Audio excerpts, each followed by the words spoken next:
श्री भाऊसाहेब हिरे शासकीय वैद्यकीय महाविद्यालयानं नवीन सीटी स्कॅन मशीन खरेदीसाठी 4 वर्षांपूर्वी राज्य शासनाच्या हाफकिन महामंडळाला 8 कोटी 60 रुपये दिले। पण 4 वर्षांनंतरही नवीन सीटी स्कॅन मशीनच न आल्यानं रुग्णांना अडचणींचा सामना करावा लागतोय। विशेष म्हणजे हिरे शासकीय वैद्यकीय महाविद्यालयाचे कोट्यवधी रुपये देखील अद्याप परत मिळालेले नाहीयेत आणि त्यामुळे हाफकिन महामंडळाच्या कारभारावर पुन्हा प्रश्नचिन्ह निर्माण झालंय। पाहूया।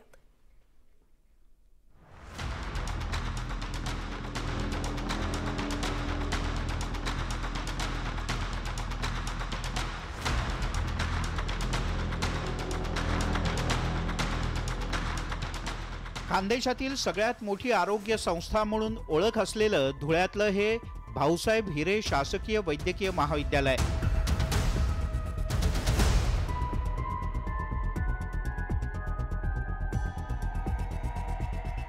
मात्र याच हिरे रुग्णालयात आरोग्य सेवांचा पुरता बोजवारा उडालाय। हिरे रुग्णालयातील सीटी स्कॅन मशीन मागच्या 4 वर्षांपासून बंद आहे।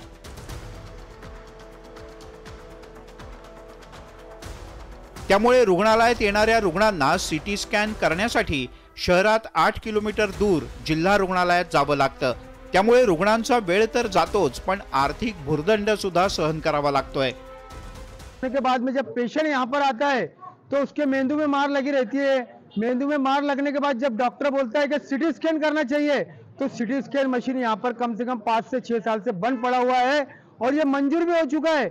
हैफकिन वालों को इसका ऑर्डर भी करा था, मगर हैफकिन ने इसको सीटी स्कैन धुलिया जिले के अंदर दिया नहीं है। यहाँ की मशीन बंद पड़ गई है तो हिरे मेडिकल में लाया हूँ मैं। यहाँ की मशीन बंद पड़ने की वजह से आज यहाँ से 10 किलोमीटर दूर ले आना है सीटी स्कैन करने। हिरे सर्वोपचार रुग्णालयातील सीटी स्कॅन मशीन कालबाह्य झाल्यानं 4 वर्षांपूर्वीच नवीन सीटी स्कॅन मशीन खरेदी करण्याचं ठरवण्यात आलं होतं। त्यासाठी हिरे वैद्यकीय महाविद्यालय प्रशासनानं 2020 मध्ये हाफकिन महामंडळाकडे 8 कोटी 60 लाख रुपये वर्गही केले। पण आज 4 वर्ष उलटून देखील हाफकिन मंडळातर्फे नवीन सीटी स्कॅन मशीनची खरेदीच करण्यात आलेली नाही। विशेष म्हणजे कोणतीही टेंडर प्रक्रिया न राबवता मशीनच्या खरेदीसाठी पाठवलेले 8 कोटी 60 लाख रुपये हाफकिननं परस्पर रिझर्व्ह बँकेला परत पाठवले आहेत। जो हाफकिनकडे पैसा वर्ग केला होता आणि अपेक्षित होतं आम्हाला त्याच वर्षभरात म्हणजे साधारणतः 2019 साली हाफकिनने तो सीटी स्कॅन आम्हाला खरेदी करून देणं अपेक्षित होतं, परंतु साधारणतः 2023 पर्यंत तो खरेदी झाला नाही आणि तत्पूर्वीच त्यांनी तो सर्व पैसा जवळजवळ 396 कोटी पूर्ण महाराष्ट्राचा पैसा हा परस्पर RBI कडे चलनाने वर्ग करून दिलेला आहे। हाफकिननं एकट्या हिरे शासकीय वैद्यकीय महाविद्यालयाचाच नाही तर राज्यातल्या विविध शासकीय वैद्यकीय महाविद्यालयांचा औषधं, सर्जिकल साहित्य तसंच यंत्रसामुग्रीच्या खरेदीचा तब्बल 396 कोटी रुपयांचा निधी RBI ला परत पाठवल्याचं समोर आलंय। हाफकिननं रिझर्व्ह बँकेला निधी परस्पर परत पाठवल्यानं सीटी स्कॅन मशीन खरेदीसाठी राज्य शासनाला नव्यानं प्रस्ताव पाठवण्याची वेळ हिरे महाविद्यालयाच्या प्रशासनावर आली आहे। स्कॅन आला तर हेड इंजुरीचे पेशंट्सला रुग्ण सेवा देण्यामध्ये फार मदत होईल। त्याच्यामुळे जसे गव्हर्नमेंटने निर्देश दिले त्याप्रमाणे सुधारित प्रस्ताव आम्ही ऑक्टोबर 2023 सालीच परिपूर्ण असा प्रस्ताव पाठवलेला आहे आणि त्याच्यावर लवकरात लवकर कार्यवाही होऊन आम्हाला सीटी स्कॅन मिळेल अशी अपेक्षा आहे। जिल्ह्यातील सगळ्यात मोठं शासकीय वैद्यकीय महाविद्यालय असल्यानं इथे धुळे जिल्ह्यासह मालेगाव, चाळीसगाव, पारोळा इतकंच नाही तर नंदुरबार आणि मध्य प्रदेशच्या सीमावर्ती भागातून सुद्धा मोठ्या प्रमाणात रुग्ण दाखल होतात।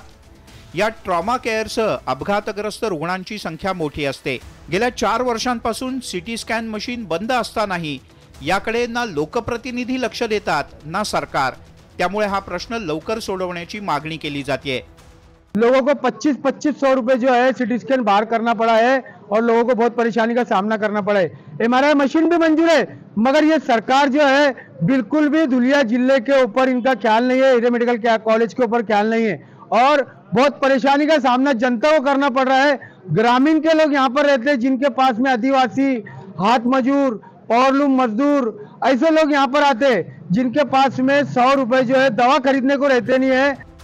हाफकिन महामंडळाच्या अंतर्गत खरेदी कक्षाचा समावेश करण्यात आल्यापासून हाफकिन महामंडळ कायमच वादाच्या भोवऱ्यात सापडलंय। वैद्यकीय शिक्षण विभाग आणि हाफकिन महामंडळाच्या उदासीनतेचा फटका धुळे जिल्ह्यातील सर्वसामान्य रुग्णांना बसतोय। त्यामुळे वेळीच सरकारनं याची दखल घेऊन राज्यभरातल्या रुग्णांची या हाफकिनच्या त्रासातून मुक्ती करावी हीच रुग्णांची अपेक्षा आहे। दीपक बोरसे, न्यूज 18 लोकमत, धुळे।